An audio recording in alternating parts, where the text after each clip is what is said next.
आपके व्हाट्सएप पर आपसे बातचीत करती है, अपने कपड़े उतार कर अंतरंग तरीके से आपकी फिल्म बनाकर आपसे पैसे की डिमांड करती है, और उल्टा वही लड़की आपके ऊपर कर देती है एफआईआर।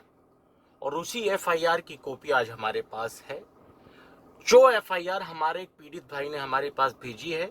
नमस्कार दोस्तों, कैसे हैं आप सब? उम्मीद करता हूं आप सब बेहतर होंगे, सकुशल होंगे। दोस्तों, आज आपको एक ऐसी एफआईआर दिखाना चाहते हैं जो उस लड़की ने की है। किस लड़की ने? यानी कि जो लड़की आपके पास पहले फेसबुक पर फ्रेंड रिक्वेस्ट भेजती है, फिर वो आपके व्हाट्सएप पर आपसे बातचीत करती है, अपने कपड़े उतार कर अंतरंग तरीके से आपकी फिल्म बनाकर आपसे पैसे की डिमांड करती है, और उल्टा वही लड़की आपके ऊपर कर देती है एफआईआर। और उसी एफआईआर की कॉपी आज हमारे पास है, जो एफआईआर हमारे एक पीड़ित भाई ने हमारे पास भेजी है कि जिस लड़की ने मेरी फिल्म बनाई थी धोखे से, उसने मेरे ऊपर ही एफआईआर कर दी है, और ये है एफआईआर की कॉपी। तो आज उसी एफआईआर की कॉपी का हम पोस्टमार्टम करने वाले हैं। दोस्तों, एफआईआर आप देख सकते हैं ऊपर की तरफ। सबसे पहले लेफ्ट साइड में कॉर्नर में दिल्ली पुलिस का एक लोगो बना हुआ है, ठीक है।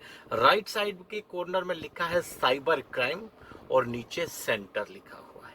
बीच में लिखा हुआ है थाना प्रभारी संजय शर्मा, नई दिल्ली, करोल बाग। यानी कि ये दिखाने की कोशिश की गई है कि ये करोल बाग थाने के लेटर हेड से लिखा गया है, लेटर पैड से लिखा गया है। जो ऑफिशियल करोल बाग थाने का कोई लेटर पैड होगा, वहां से ये लिखा गया है। लिखा क्या गया है इस एप्लीकेशन में, इस एफआईआर, तथा कथित एफआईआर में? देखिए, आप समझिए। सेवा में श्रीमान पुलिस अधीक्षक, महिला आयोग, साइबर क्राइम। कोई भी व्यक्ति मुझे इसका मतलब समझा दे।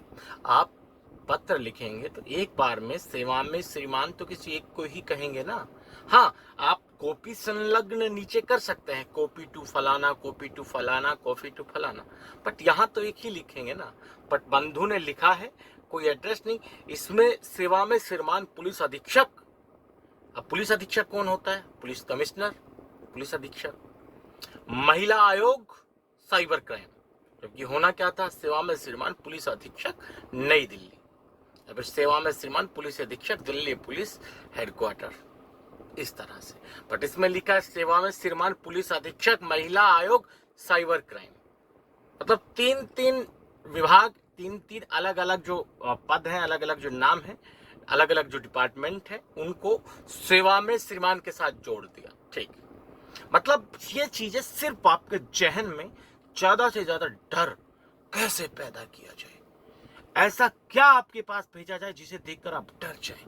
तो उसी के चलते वो इतनी मूर्खता कर देते हैं कि उनकी मूर्खता पर भी हम लोगों को हंसी आने लगती है कि कोई व्यक्ति किसी को डराने के लिए ऐसी फर्जी चीजें कैसे भेज सकता है। और गलती उनकी भी नहीं है, लोग इनसे डरते हैं मेरे भाई। इन फर्जी चीजों को देखकर लोग डरते भी हैं। अब इसके आगे चलते हैं, विषय आ जाता है। विषय में उसने लिखा है जबरदस्ती सेक्स रैकेट पकड़ने हेतु तू बाबत। अब इसमें लिखा क्या जाता है? चलो इसने ये लिख दिया जबरदस्ती सेक्स रैकेट पकड़ने हेतु, ठीक है, खत्म। पर इसमें लिखा जबरदस्ती सेक्स रैकेट पकड़ने हेतु तू बाबत। या तो आप हेतु लिखेंगे या बाबत लिखेंगे।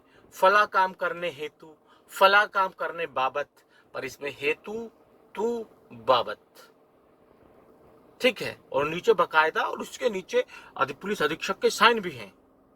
ऐसी एप्लीकेशन पिछवाड़े पे लात मार के उसको भगा दिया जाएगा, ठीक है। नीचे आ जाओ, नीचे लिखा है महोदय, ठीक है।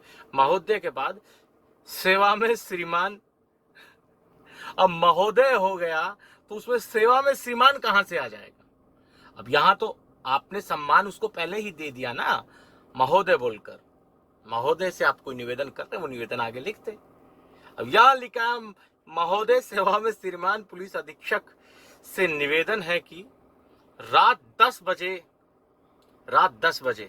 ठीक है, के नाम, रात 10 बजे के नाम शशांक शुक्ला के लड़के ने मुझसे व्हाट्सएप चैट के जरिए, मतलब पढ़ना, तुम हंसी अगर रोक लो तो कहना, इसमें कहा है, सेवा में श्रीमान पुलिस अधीक्षक से निवेदन है कि रात 10 बजे के नाम शशांक शुक्ला के लड़के ने मुझसे व्हाट्सएप चैट के जरिए, यानी कि यहाँ लिखना आरोपी का नाम था, चलो उनके अनुसार जो तथाकथित आरोपी है शशांक शुक्ला जी, इन्होंने लिखा है कि मुझसे बजे के नाम, 10 बजे के नाम, ये क्या है मतलब? 10 बजे के नाम शशांक शुक्ला के लड़के ने, शशांक शुक्ला के लड़के ने किया है, देख रहे हो, लड़के ने मुझसे व्हाट्सएप चैट के जरिए मुझसे दोबारा, अरे जब इतनी बार लिख दिया कि नाम शशांक शुक्ला के लड़के ने मुझसे व्हाट्सएप चैट के जरिए मुझसे गंदी बात करते हुए मेरे कपड़े उतारने के लिए जबरदस्ती बोला।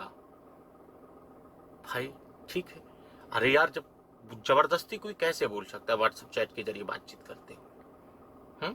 नंबर तुम्हारा उसके पास कैसे गया? ठीक है चलो आगे लिखा है, मुझे पैसों का लालच देकर बोला कि मैं आपको 300 रुपए दूंगा, तो मैंने मना करने के बावजूद भी उसने मुझसे गंदी बातें के लिए बोला। भाई आप गंदी बातें कर क्यों रही थी?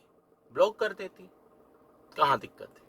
वो आपको 300 रुपए देना चाह रहा था, आपसे जबरदस्ती भी कर रहा था, है आपको लालच भी दे रहा था। कोई आदमी एक ही काम कर सकता है, जो जबरदस्ती करेगा वो लालच क्यों देगा, और जो लालच दे रहा है तो वो पैसा दे रहा है तो फिर जबरदस्ती क्यों करेगा? ठीक है, और आपके मना करने के बाद भी वो आपसे जबरदस्ती गंदी बातें कर रहा है, इसका मतलब आप करना चाह रही थी। ठीक है चलो आगे चलते हैं। बोला कि मैं 300 रुपए दूंगा, तो मेरे मना करने के बावजूद भी उसने मुझसे गंदी बातों के लिए बोला। मैं आज साइबर क्राइम के थाना ऑफिस में रिपोर्ट करने आई। अब ये लाइन इसकी कोई समझ जाए तो मुझे समझा दो भाई।